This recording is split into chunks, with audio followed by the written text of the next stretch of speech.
Good evening, I am Kanki Mwegomole. You can also follow us live via our YouTube channel, TBC Online, and also get all the latest news through our Instagram, Facebook, and X pages at TBC Online. The President of the African Development Bank, AFDB, Dr. Akinwumi Adesina, has been conferred an honorary doctorate by the University of Dar es Salaam for his remarkable contribution to advancing the African continent across various sectors, including agriculture, development, economic growth, and financial transformation. Speaking at the 55th graduation ceremony of the University of Dar es Salaam, Dr. Adesina commended Tanzania's economic performance and resilience under the leadership of President Dr. Samia Suluhu Hassan. He highlighted the AFDB's support for key development projects in the country, including the building of a Better Tomorrow initiative, the Standard Gauge Railway SGR, and the construction of the Msalato International Airport. Faida Nganga reports. Proud for what you've done for the continent of Africa and for everybody in the world. Best of luck. Number 3 first. The former president of Tanzania and chancellor of the University of Dar es Salaam, Dr. Jakaya Mrisho Kikwete, takes the honor of conferring an honorary doctorate to the president of the African Development Bank, Dr. Akinwumi Adesina. When you contested for the office of the president of the African Development Bank, I was president. I didn't know you. But one man I trust, a close friend of mine, talked highly about you. And this was none other than President Olusegun Obasanjo. Dr. Kikwete elaborates on how the African Development Bank under Dr. Adesina's leadership has played a key role in Tanzania's infrastructural development. But you have said so many things about what the bank has done during this time, in the time of President Magufuli and my time, and President Samia's time. But I would like to tell Tanzanians that the African Development Bank has been a major anchor of Tanzania's development in the infrastructure sector. Since the African Development Bank began its operations in Tanzania in 1971, it has provided total financing of $9 billion. Notably, under Dr. Adesina's 10-year tenure as president, the bank has extended $4.73 billion to Tanzania, representing 43% of all AFDB lending to the country over the past 54 years. As Dodoma, the new capital city of Tanzania, blossoms, the African Development Bank is right there in support of your ambitions for the modernization of the city. The bank is currently supporting the construction of the Msalato International Airport, the Dodoma Outer Ring Road, and the Dodoma Water Development and Sanitation Project. A prestigious recognition from the University of Dar es Salaam. This honor is a reflection of what many across the continent and the world had already known, that Dr. Adesina is a visionary leader, a tireless champion of development, and a true son of Africa who has dedicated his life to transform the narrative of our continent. Tanzania is proud to stand among the nations celebrating this remarkable journey and enduring legacy. This moment not only honors a visionary leader, but also symbolizes the power of Pan-African solidarity, where African institutions led by Africans for Africans are driving transformative change. Dr. Adesina's recognition is a testament to what bold leadership and a shared continental vision can achieve when rooted in unity, innovation, and a deep commitment to Africa's prosperity. Faida Nganga, TBC News. Thank you so much, Faida Nganga, with that report. Meanwhile, President Samia Suluhu Hassan and the President of the African Development Bank, Dr. Akinwumi Adesina, are expected to co-inspect the construction of the Msalato Airport, as well as the construction of the Dodoma City Outer Ring Road from the Mtumba Veyula section to Nala on June the 14th in Dodoma. In other news, The commissioner responsible for electricity and renewable energy in the Ministry of Energy, Engineer Innocent Luoga, says private sector is the key for the government to achieve the 2034 clean energy agenda. Here are more details. Commissioner Engineer Innocent Luoga made the remarks during the launch of the National E-Cooking Awareness Campaign, insisting that clean cooking is no longer a luxury, but a necessity.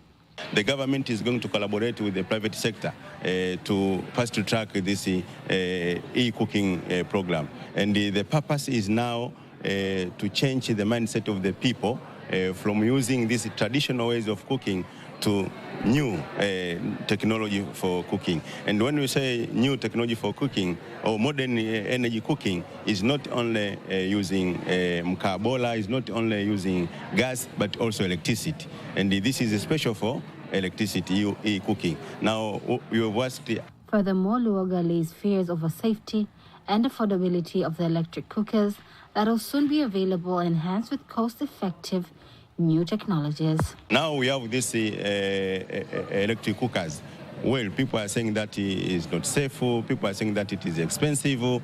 But for us, we are saying that first it is safe. Electricity is all safe because you have seen those cookers. You can touch them while it is on, and there is no any harm. But also we say that they are cheap because you see there is a program now through United Kingdom and also the MEX. Together with TANESCO, they are going to establish a program which will support the people. On the other hand, the UK High Commissioner to Tanzania, Mariana Young, insists apart from her government allocating £40 million, the Tanzania's Clean Cooking Energy campaign is commendable. Well, I think it's incredibly laudable and very ambitious. I think it's fantastic that we have such strong political backing from the very top, from the president herself. And she's not just championing it here in Tanzania, she's also championing it globally. So she's an absolute ambassador for this transition to a safer and cleaner way of cooking for the entire world. And that's incredibly commendable, and we're delighted to be a part of that. Moreover, Tanzania electric supply company TANESCO says the campaign is set to succeed due to the country's reliable energy supply. As TANESCO, we are generating, transmitting, and distributing. So in doing so, what we want is the final use of electricity. So since we have now the partners who are going to make people consume our power, that's a very good day that I have seen now that whatever we are supplying the electric power is not just for writing, it's for other use. Electric cooking is part of the nation's clean cooking agenda, aiming to save lives and the environment. Tax consultants and economic analysts from the international tax consultancy firm Ernst & Young recommends the formulation of a sound electronic tax collection management system for the nation to achieve the 2025-2026 budget implementation target of collecting an average of 56.49 trillion shillings attributed by domestic revenue of 40.47 trillion shillings, grants of 1.07 trillion shillings, and loans amounting to 14.95 trillion shillings. They made the remarks in Dar es Salaam while analyzing the new 2025-2026 national government budget tabled in Dodoma, emphasizing that the proposed tax laws, if implemented, will help to widen the tax base and revenue collections. We also saw a proposal of introduction of a single installment tax at the rate of 3% on forest products per each consignment value. This seeks to widen the tax base because it's a requirement that was not there. We have also seen a proposal to introduce a 2% withholding tax on payments arising from the purchase of raw salt from holders of primary mining license or artisanal miner. GDP debt ratio is around 40%, which is still lower than the sub-Saharan average, which is 58. But this should not make us too proud. I know that the Baden benchmark is 77, So we are very far from 77, and that's why everyone is saying it's sustainable.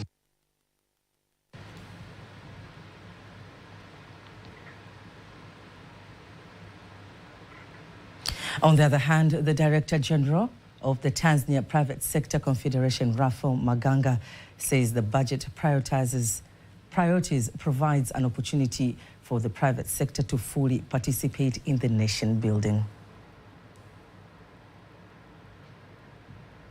We are grateful that the first step has been taken before the permits are issued. The responsible minister must be involved in issuing those permits. This will help ensure that we get legitimate investors who came to do businesses in Tanzania and not those who come to do illegal business without paying taxes. We want businesses to be competitive, local business to grow, and their capital to grow as well. The budget has identified some of the products that have received tax exemptions to offer relief to investors and attract more investments. Chief Secretary of the Revolutionary Government of Zanzibar, Engineer Zena Ahmed Salum, says for a country to develop, an action upon data is critical, insisting on collaboration, shared effort and commitment to change the current situation and move from research on paper to real-world transformation. Poverty is not a destiny. It is a challenge we have to overcome. It is a political and moral challenge that demands accountability, courage, and commitment. These reflections did not provide easy answers, but they asked the right questions. They reminded us that data alone is not enough. Without political action and long-term investment, evidence does not lead to impact. It will become stagnant. Various participants of the conference have brought unique insights and reflections on how data-driven policy must be inspired in the communities.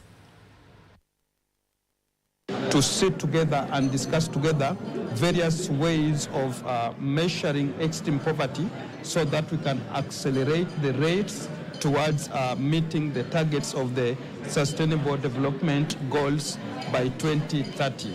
There is a lot of commitment and convergence of academia, policymakers, and the broader development part of the community in order to see what are the roles each can play.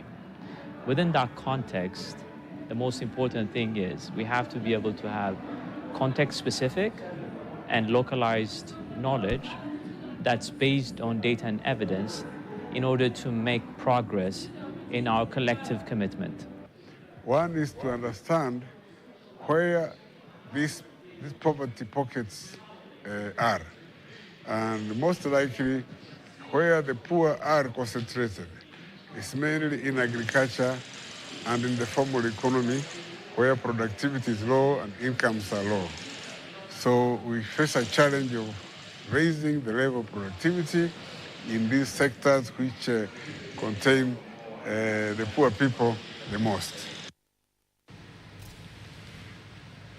A group of 6 students and 2 teachers from Vocational Education and Training Authority are heading to Nagai City in Yamagata Prefecture, Japan. The group is expected to participate in a 2-week hands-on training program from the 16th of June, focusing on the Japanese-style manufacturing and vocational education. This initiative is part of a pilot program that aims at fostering international exchange and skills development between Tanzania and rural Japan, focusing on youth employment in Tanzania, as well as alleviation of the shortage of industrial human resources in Japan. So as you know, in Tanzania, employment of the youth is one of the big issues. At the same time, so in Japan, we are facing one issue, which is the shortage of the labor force, especially so young labor force. So based on that, this understanding, we think collaboration or partnership with Japan, between Japan and Tanzania, has a potential to solve these issues. Maybe around the end of this year or beginning of the next year, we are also planning to send Tanzanian people to Japan again, so that we can deepen and we can find out further way to continue our exchange program. For us, we are very much proud to see that actually Tanzanians are going to share experience in terms of skills in Japan. The training program is going to be in 2 weeks, and they will be coming back. We expect a lot that when they come back, they will be actually demonstrating to other students that they have learned a lot from there, and they will be actually demonstrators to other students. This exchange program also serves as a flagship initiative for the JICA Africa Hometown Program, strategically aligned with a Tokyo International Conference on African Development-9. The program exemplifies how local government partnerships between Japan and African nations can drive mutual regional prosperity. We are working in partnership with VETA and JICA to strengthen relations between the two countries and to exchange ideas on how teachers there teach and how we teach in order to improve our teaching skills. Meanwhile, Resident Director of MariStops Tanzania, Patrick Kinemo, says the country's efforts to improve health infrastructure and medical equipment supply plays a key role in transforming the nation's primary health services, starting from the village level. He made the remarks during his visit to Tanzania Broadcasting Corporation TBC offices, calling for more efforts to educate the citizens on health-related matters. The health sector in Tanzania, the government of Tanzania has done significant investments in the health sector.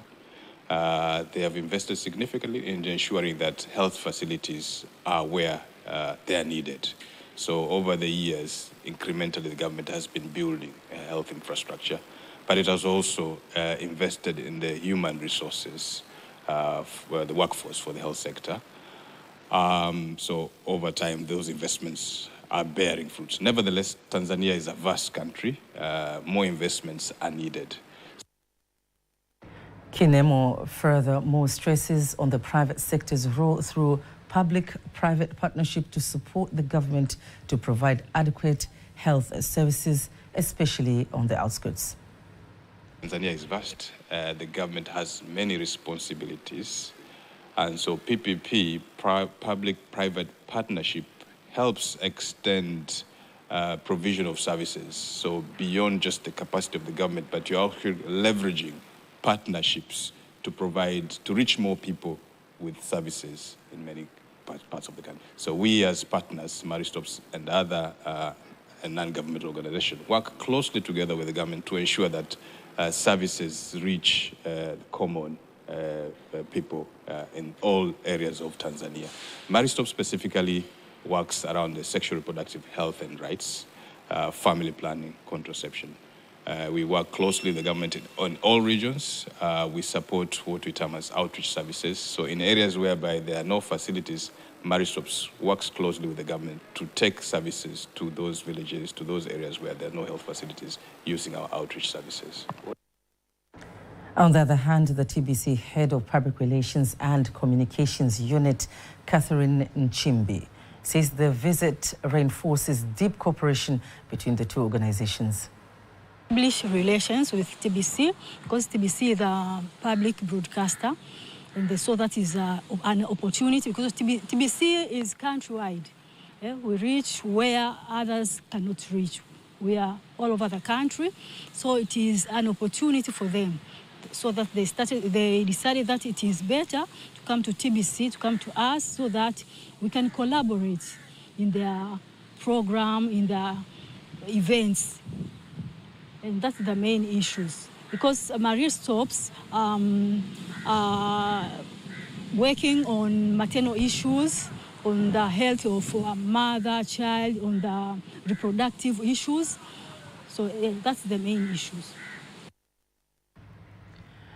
In other news, seaweed farmers from Mtwara, Kilwa, Mafia and Pemba Island have embarked on a journey to the Philippines to learn the best practices in environmentally friendly seaweed farming that is in line with the rapid growth of the blue economy. Speaking at the Julius Nyerere International Airport, the farmers said they're currently cultivating seaweed in a traditional way without proper production methods. We are currently planting seaweed without understanding, believing that when we return, we will be able to plant more effectively. We hope that when we return, we will be better farmers and improve what we are producing in large quantities.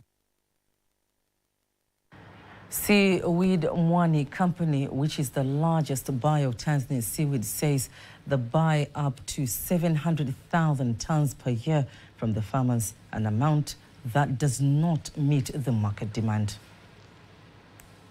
It can help. We believe that it will help on developing more the seaweed industry in whole in Tanzania, producing more seaweed in Tanzania, and get the big share of the world market of seaweed. So every seaweed farmer should be the environmental ambassador. So we are sure for them to understand well on the new technique and new way, we are sure that we get assurance that they are going to protect the ocean. They are going to be the one who are just keeping and ensuring that no plastic in the ocean, so that whatever they get, whatever the benefit they get from the ocean should be maintained for this generation and for the future generation. As Tanzania prepares for the general elections later in October this year, TBC News continues to give you a history and key features of various political parties in Tanzania. And today, my colleague Rioba Stephen takes us through the African Democratic Alliance Party. Here is his report. The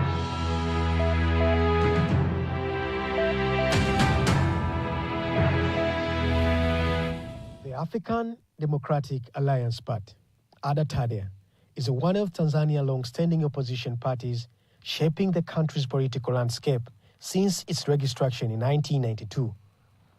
The party has roots in both Tanzania mainland and Zanzibar. Its identity is symbolized by the unique flag featuring the image of a woman and a child, a visual commitment to gender equity, family welfare, and the protection of the vulnerable groups in society. At the forefront of AFDB's leadership is Juma Ali Hatib, a seasoned political figure and two-term member of Zanzibar's House of Representatives. First appointed in 2006 and reappointed in 2020, Hatib also serves as the party's Zanzibar chairman, playing a key role in shaping its strategic direction alongside Secretary General Saleh Msumari. AFDB's manifesto promotes transparency, equitable development, and a peaceful, participatory democratic process. Rioba Stephen, TBC News. Thank you so much, Robert Stephen, for that reportage. And in the international news, the city of Los Angeles, United States of America, has become a stage for major unrest after thousands of citizens took to the streets to protest against the repressive immigration laws under the administration of President Donald Trump. Through various media outlets, the world is witnessing a state of violence and confusion dominating the streets of Los Angeles, with police using tear gas and force against the protesters who complain about discrimination and the oppression of human rights. This incident is contrary to what the world is used to hear from the United States, especially considering that the country puts itself at forefront to condemn similar acts when they occur in other countries, especially in Africa. The protesters were not only called paid insurrectionists, but also faced 2,000 National Guard soldiers and 500 other Marines. However, while this is ongoing, there has been no statement from the United Nations or international human rights organizations to condemn the ongoing situation in the city. Political analysts question the integrity of these organizations and whether they truly serve all nations equally. In case you missed any of our news stories, remember you can always go to our YouTube channel, TBC Online, and watch anytime, anywhere. Before concluding the local news tonight, let's have a look at today's exchange rates according to the Bank of Tanzania, BOT.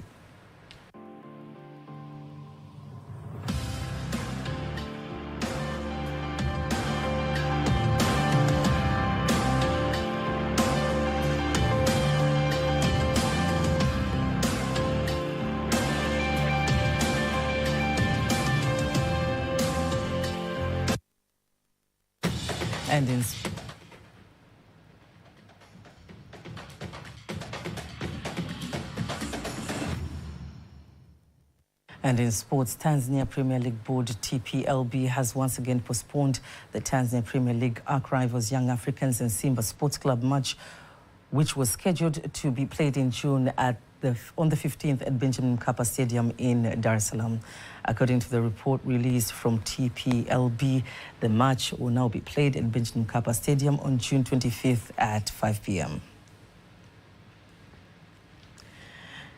The head of Corporate and Information of the Council of East and Central African Football Association, CECAFA, Andrew Jackson, says the participation of women national teams in CECAFA Women Championship will help Tanzania women national team Twiga Stars to gauge the level of readiness before they participate in WAFCON in Morocco. Jackson made the remarks in Dar es Salaam, where Twiga Stars is the only team representing CECAFA zone in CAF Women's Africa Cup of Nations to be hosted in Morocco, and the competition will help them to polish their skills and competence before the continental showpiece. This is a very, very good tournament for our zone, because it will give all the teams, the 5 teams that are taking part, chance to try out their players, chance to play international matches, but more so, the most important thing is to give the Twiga Stars, the team of Tanzania, a chance to prepare better ahead of the CAF African Cup of Nations, which will be in Morocco, starting in Morocco next month. And that marks the end of the news bulletin for tonight. Don't miss our next bulletin in Kiswahili at 11 p.m. On behalf of the whole team, I'm Kanki Mwegomole. Good night.